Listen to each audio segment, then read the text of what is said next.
Bonjour tout le monde. Aujourd'hui, je veux vous parler d'inflammation chronique. Puis je veux vous parler en fait de deux volets hyper importants que je vois régulièrement en clinique qui peuvent contribuer à une problématique soit de douleur chronique, d'inflammation chronique. Puis ça peut s'appliquer à une panoplie d'autres problématiques de santé en général. Et souvent, ce que je me rends compte, c'est qu'en adressant ça, une grosse portion de la condition du patient va être aidée. Et après ça, bien évidemment, il y a plein de facteurs qui sont propres à l'individu et d'où là est l'art d'un praticien d'aller identifier quels sont ces facteurs-là plus spécifiques au patient. Par contre, aujourd'hui, je vous présente le deux volets généraux, mais hyper importants. Et ça revient souvent à la base. Hein. Le corps est fait pour être en santé, est fait pour être en équilibre. Donc, si on nuit à cet équilibre-là de plusieurs façons, le monde moderne est plein de ces facteurs-là. Évidemment, on peut jouer là-dessus. Puis l'inflammation chronique, la douleur chronique qui s'ensuit, je le vois beaucoup là, dans ma pratique, de par le volet, tout ce qui est douleur ou problématiques neuromusculo-squelettiques. Donc, on parle souvent aussi du microbiote de nos jours et tout le volet flore intestinal et comment ça peut avoir un impact sur l'inflammation chronique, entretenir des douleurs, entretenir de l'inflammation. Ensuite de ça, ça peut créer un cercle vicieux. Ça peut jouer sur le sommeil, sur le système nerveux, sur l'humeur, sur la récupération par rapport à des douleurs, sur la guérison tout court, le volet immunitaire, l'absorption de nos nutriments, de ce qu'on mange. Donc, une panoplie de conditions essentiellement. Et comme vous le savez, ceux qui m'écoutent, je suis fervent de la prévention.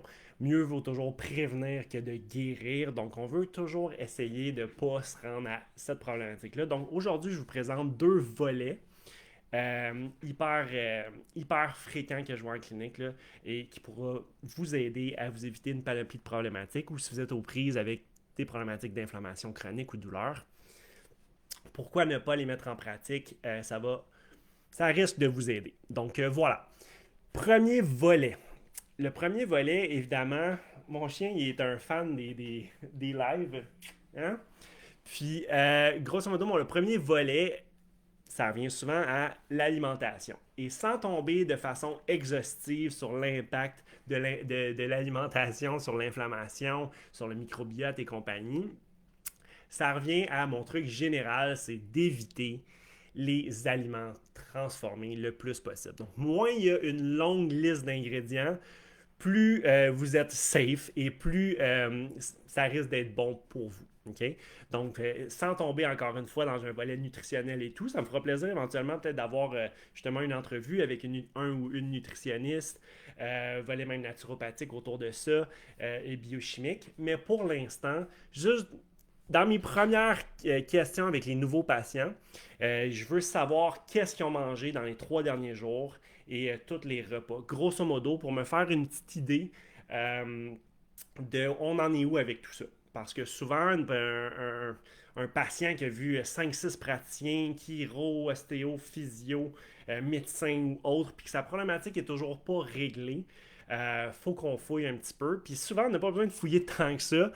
Juste un petit bilan de qu'est-ce qu'ils ont mangé dans les derniers jours. Souvent, ça me donne un bon aperçu sur tout ça.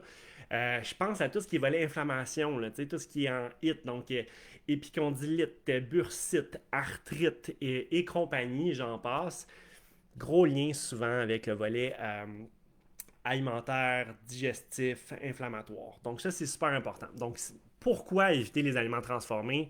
L'ajout de sucre raffiné, l'ajout d'additifs, d'agents de conservation, des huiles hautement transformées, rancies, pro-inflammatoires, et j'en passe. Donc, bref, une alimentation riche en fruits et légumes pour avoir suffisamment de fibres, des probiotiques, bref, pour avoir une bonne flore, pour diminuer l'inflammation et essentiellement avoir une nutrition la plus optimale possible. Donc, ça, c'est numéro un. J'ajouterais à ça, et c'est là que je vais vous ajouter une petite perle, puis je vais vous le mettre en lien dans les photos, le volet biologique. Pour une panoplie de raisons, mais on va revenir au volet même, je dirais, microbiote, inflammation et compagnie, tout ce qui est volet biologiques et non biologiques, tout ce qui est pesticides, fongicides, rodenticides et compagnie, évidemment, ça va avoir cumulativement parlant, ça va avoir un impact sur notre microbiote et éventuellement pouvoir jouer sur le volet inflammatoire. Sans parler des multiples autres volets là, associés aux pesticides et autres, et du volet environnemental, du volet, et je suis un gros fan aussi de voter avec nos dollars, donc pour l'agriculture biologique. Évidemment, il y a toujours des gens qui vont me dire, oui, Maxime, mais biologique, on ne peut pas avoir assurément que c'est vraiment bio ou pas, ou s'ils vont mettre des pesticides sur la rangée d'à côté. Bref, il n'y a pas de système de parfait. Et évidemment, il y a plusieurs systèmes. Il y a biologique, il y a biodynamie, et il y a plein de choses. Ma réponse à ça, c'est idéalement aller au Farmers Market, au marché Atwater, marché Jean Talon, peu importe, aller rencontrer le fermier, faites-vous livrer des paniers, encouragez évidemment l'agriculture locale, idéalement biologique. Dans un pays comme ici, c'est pas toujours évident avec l'hiver et tout. Donc, puis c'est pas pour tous les budgets. Hein. Des fois, tous les fruits et légumes bio, c'est beaucoup plus dispendieux. Donc, ça, je vous entends là-dessus. C'est pas accessible nécessairement à tout le monde. Par contre, c'est là que c'est intéressant pour faire les meilleurs choix entre un fruit non bio qui est super beau en saison, peu importe, et l'autre qui est bio, mais qui est tout ratatiné à l'épicerie ou autre. Ben là, des fois, il faut faire des choix. Et c'est là que, pour ceux qui ne savent pas, la grosse clé ici, là, c'est là qu'il faut que vous écoutiez, c'est, il y a une liste qui se fait sur Google, je vais la poster là, à la fin, en bas dans les commentaires, le Clean 15, donc le 15 clean ou propre ou avec le moins de pesticides. Donc, il y a une liste de 15 fruits et légumes que vous pouvez acheter lorsque vous êtes confronté à ce genre de dilemme-là entre bio, pas bio, le prix ou la qualité ou du fruits et légumes que vous avez devant vous à l'épicerie. Et le Dirty Dozen, qui sont sur le top 12 en fait, avec le plus de pesticides, que ceux-là, vous devriez les acheter préférablement biologiques. Donc, vous allez pouvoir un petit peu vous démêler avec ça, autant au niveau du budget, au niveau de votre dilemme de sélection.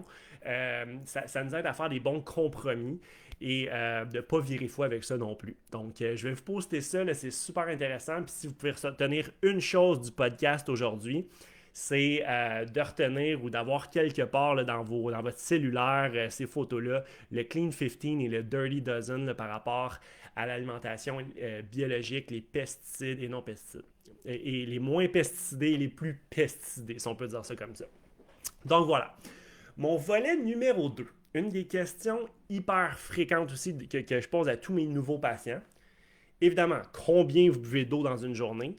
La quantité est super importante d'avoir une quantité suffisante d'eau, d'hydratation, parce que la déshydratation amène une panoplie d'autres problématiques, encore une fois, en termes de douleurs chroniques, d'inflammation, etc. Mais au-delà d'un niveau d'hydratation approprié, la qualité de l'eau va être hyper importante. Okay? L'eau, entre autres, du robinet avec le volet chlore. Le chlore va tuer beaucoup de choses. C'est un antiseptique hyper utile. Par contre, ça ne fait pas regard à la bonne flore ou la mauvaise flore, donc ça va jouer de façon adverse sur notre bonne flore également. Donc, une des grosses clés, encore une fois, la deuxième clé, là, que si vous tournez avec ça là, dans votre quotidien. Vous avez gagné. Vous êtes tout allé chercher ce que le podcast, l'épisode d'aujourd'hui avait à vous amener. C'est d'avoir une source d'eau la plus clean possible. Donc ça peut être aussi simple que si vous êtes en ville, en appartement ou autre, d'investir dans un système de filtration d'eau. Aussi basique soit-il, ça va déjà être ça de mieux. Donc au moins pour le chlore. À partir de là, évidemment, dans l'eau... l'eau de la ville, malheureusement, du robinet, il y a plein de résidus de plein de choses, autant de médications que de pesticides, que de produits chimiques, mais le fameux chlore au moins là, qui nous intéresse, sans parler aussi des métaux, les tuyaux, on l'a vu beaucoup là, sur le plateau Mont-Royal avec le plomb et tout, qu'on trouve malheureusement souvent trop tard, mais tout ça pour dire qu'un des meilleurs investissements serait un filtre pour votre eau. Okay? Une super bonne eau, si vous avez accès, il y a un site web, là, je pense que c'est Find the Spring ou Find the Source. Vous pouvez voir toutes les sources, les autres sources répertoriées, puis ils ont leur certificat de test et tout au Québec. Si vous avez le temps et la motivation, vous pouvez acheter vos cruches de 18 litres, puis aller faire un petit voyage en montagne, aller chercher de l'eau de la source. Merveilleux. Sinon, un bon système de filtration, au moins, là, c'est un super bon investissement parce qu'il y a le volet cumulatif. Hein. De l'eau, on devrait en boire suffisamment et de façon constante. Donc, il y a un effet cumulatif de toutes ces toxines ou poisons potentiels qui est dans l'eau traitée, qui sont là pour une bonne raison. On ne veut pas de micro-organismes qui nous rendent malades dans notre eau. Par contre, le paradoxe de ça, c'est que le chlore va venir jouer, entre autres, de façon adverse sur notre microbiote et de façon cumulative, peut amener un milieu pro-inflammatoire et jouer sur nos douleurs chroniques, sur notre inflammation chronique, sur notre santé essentiellement. Donc, un filtre à eau, là, super bon investissement. Vous pouvez googler, vous pouvez rechercher qu'est-ce qui vous convient mieux pour votre système. C'est vraiment du cas par cas. Je pourrais essayer de mettre quelques liens généraux en bas. Donc voilà. Ça, c'est... Puis, un petit ajout à ça, je dirais même, un filtre sur la douche. OK? Soit que vous avez un système de filtration sur le main de l'entrée de la maison, mais souvent un petit peu plus compliqué. Super simple, un filtre sur la douche, parce que veut pas quand on prend une douche, surtout une douche chaude, on ouvre les pores de peau et tout ce qu'on met sur notre peau, veut pas, on l'absorbe. Hein. Donc, souvent, une des grosses expositions au chlore, c'est vraiment les douches. Donc, idéalement, prendre une douche le moins longtemps possible et idéalement pas trop chaud non plus parce qu'on ouvre les pores. Mais pour pallier à tout ça, une des solutions super simples, pas très dispendieuse. Ils vendent ça chez Rona, sur Amazon, peu importe où est-ce que vous pouvez le trouver. Un filtre à mettre sur la douche, c'est à peu près une 30 à 50 dollars. Évidemment, il y a des qualités là-dedans, mais le volet d'entrée est de 30 à 50 dollars. Ça vous dure à peu près un an, une cartouche va vous coûter. Bref, c'est négligeable comme coût. Et le retour, le bénéfice sur investissement est ô combien excellent. Donc, c'est ce que je vous encourage beaucoup à faire. Un filtre sur l'eau que vous buvez, idéalement, et sur votre douche. Okay? Deux perles hyper importantes pour préserver votre microbiote, mais également juste limiter votre charge toxique à une panoplie de choses. Donc, c'est un petit peu ça. En conclusion, grosso modo, si je fais un récapitulatif, manger le moins transformé possible. Euh, Éviter tout ce qui est additif, tout ce qui est pesticides, fongicides et compagnie. Donc, en mangeant bio, souvent, on va pouvoir mitiger ça le plus possible. Je vais vous poster le Clean 15 Dirty Dozen pour vous orienter, deux outils hyper importants. Et numéro 2, vraiment, là, la qualité de votre eau est cruciale, au-delà de la quantité. Bien important d'en boire suffisamment. Hein?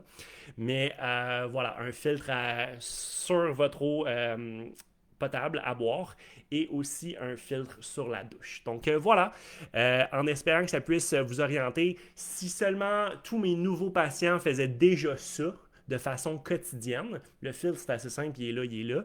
Le volet alimentation et tout, ça ne veut pas dire de virer fou et de ne pas manger du comfort food ici et là, mais si la bonne vieille loi du 80-20, 80% du temps, vous mangez le moins transformé possible et le 20% du temps, vous mangez des petits écarts ou des trucs à la va-vite, aucun problème avec ça. Mais si tout le monde faisait ça, je pense qu'on aurait non seulement un meilleur état de santé général en tant que population, mais beaucoup de gens pourraient s'épargner une panoplie de problématiques de santé, de douleurs et d'inflammation chronique. Donc, je vous souhaite une belle journée et n'hésitez pas si vous oubliez des petits trucs ou des trucs qui ont beaucoup aidé pour vous, que j'ai pas mentionné sur votre inflammation, sur vos douleurs chroniques de façon préventive. N'hésitez pas à me les partager, je pourrais peut-être même justement élaborer là-dessus dans les commentaires ou dans une future capsule. Ça va me faire plaisir. Si vous avez des questions, n'hésitez pas. Je suis là pour ça. Donc, merci à vous. Bonne journée et bonne semaine.